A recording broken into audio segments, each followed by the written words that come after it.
Район ВДНХ, Москва. С 10-го этажа гостиницы Де Отель.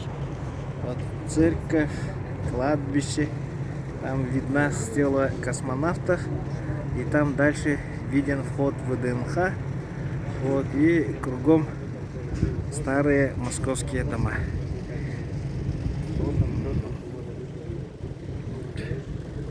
Ну, отдельная точечная застройка новыми домами.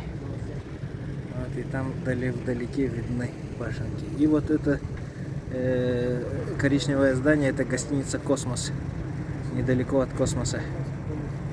Здесь вот проходит первый всероссийский электоральный экспертный форум.